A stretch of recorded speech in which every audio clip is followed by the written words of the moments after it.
Hello, John Paulus here. I just drew card 51 of Life's Potluck Buffet. Being a different you teaches you a lot about the regular you. And let me read the prompt. Imagine that you have one new identity completely different from the ones you have now. You might choose an identity that you wish you knew something about. Perhaps it is something you've always imagined yourself doing but have never done. Explain what it means about you and what you need to do in your usual life. What identity came to mind? Why? And what do you think you need to do? Let me give you a second to think about what comes to your mind before I tell you what comes to my mind. Imagine that you have one new identity completely different from one of the ones you have right now.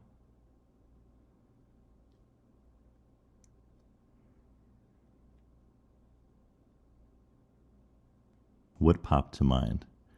What was the first thing that came to your mind? How did you picture yourself? And think about that. And if you want to say what came to mind, always happy to have you share in the comments. No pressure, though. Okay, so what came to my mind was I was wearing a kind of uniform, and it was a kind of nice uniform, and I worked in a hotel. But I realized that the words that popped to mind were things like hotelier and concierge.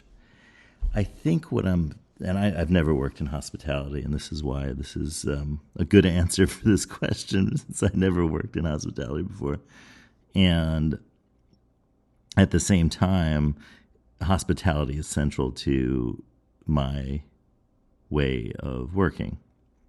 So, as anybody who knows me will tell you, I like being a good host at events, at home, wherever I am good at being a host. I know that, and people have told me that, and I know that myself. So I think that's something that is tied up with hotelier and concierge. And I think I need to look more into how to express that in my life, because I think that's an important thing. There's a neighbor of ours who hosts jazz shows and has promoted them for many years and organized them. And I admire her greatly because the shows are just so wonderful, and she really makes people feel very, very welcome. And so, yeah, hospitality and hosting is something that I really like a lot. I mean, I like hotels a lot, and especially grand hotels. You know, come to think of it, I like shows about grand hotels. There's a really good one called Midnight at the Para Palace, and that's one that it's a Turkish show, and it's about Turkish history, but it's also with a little bit of time travel and other things mixed in. So if you like Turkish history and you like grand hotels, and it's the Para Palace in Istanbul, then watch that show. I also like books about hotels. I never finished reading, I realize now, A Gentleman in Moscow, which is set in a grand hotel. I got to finish reading that. Do I like songs about hotels? I can only think of Hotel California, which is a good song. I can't say that it's on any playlist of mine, but if I hear it, I like it. So, okay. So far, so good. That passes the test, or I passed the test. And movies about hotels. Oh, yes, well, of course, all movies about hotels, whether they're creepy like The Shining or whether they're quirky like the Grand Budapest Hotel. The Grand Budapest Hotel? If you're from Hungary, please mention in the comments and hello.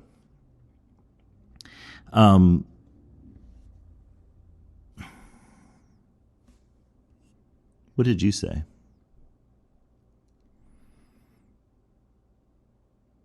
As you think about the first thing that came to mind, I'd encourage you to kind of let your mind flow from that. Because at first, when I thought about this whole hotelier concierge, I don't know, bellhop combo, because I had uniform in mind, I first thought of being the director of the U.S. Marine Corps band. I was thinking of John Philip Sousa for some reason, and that was, I think that maybe band uniforms and Marine uniforms and are symbolic to me of the kind of order that goes on in a welcoming hotel. I think that's why I'm thinking of that. I feel like there's a scene in Charade that has to do with the uniform. Have you ever seen that movie, an old movie,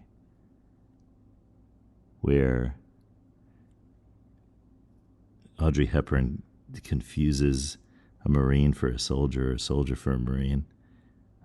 In the U.S., obviously their uniforms are different, and also what you call them, you call a Marine a Marine, you call an Army person a soldier. Anyway, that just popped into mind. But regardless, that movie starts at a hotel.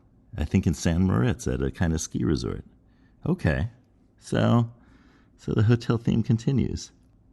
I really like the idea behind this card of putting yourself in a completely new position. I find that liberating because you find out about your tendencies, and that's what is important here.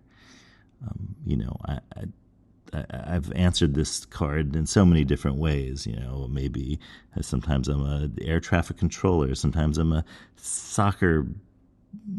professional soccer player, futbolista. Every time I think about it, it's something that relates to my work habits and my work identities. Not in a obviously direct sense. I don't think I could take the pressure of being an air traffic controller. I feel like it's a very pressure-filled job and it doesn't sound relaxing to me. But the idea of greeting and saying goodbye to pilots leaving and entering an airspace, I think relates to the theme of today of hospitality. So I have a feeling it's something in there, but it's sort of a creation of friendly, cooperative, collaborative relationships. So it has to do with a way of working that I like to have, or a way that I like to work. So I think that anything that you take now, in terms of the professional soccer player, I suppose you probably stay in hotels when you're traveling, if you're traveling with the team. But I don't know how that relates to our hotel theme. I'll have to give it a thought. But whatever your new identity was, whether you're a hotelier, a soccer star — I just upgraded myself to a professional soccer player to a star. So that's nice. Or an air traffic controller. Know that when you think about these things, that there's something about you that really does those jobs. If you enjoyed this episode, then please subscribe to Life's Potluck Buffet here on YouTube. And if you thought the card was a winner, then head over to lifespotluck.com and score yourself a pack. That was my soccer illusion. Have a great day. We'll see you next time.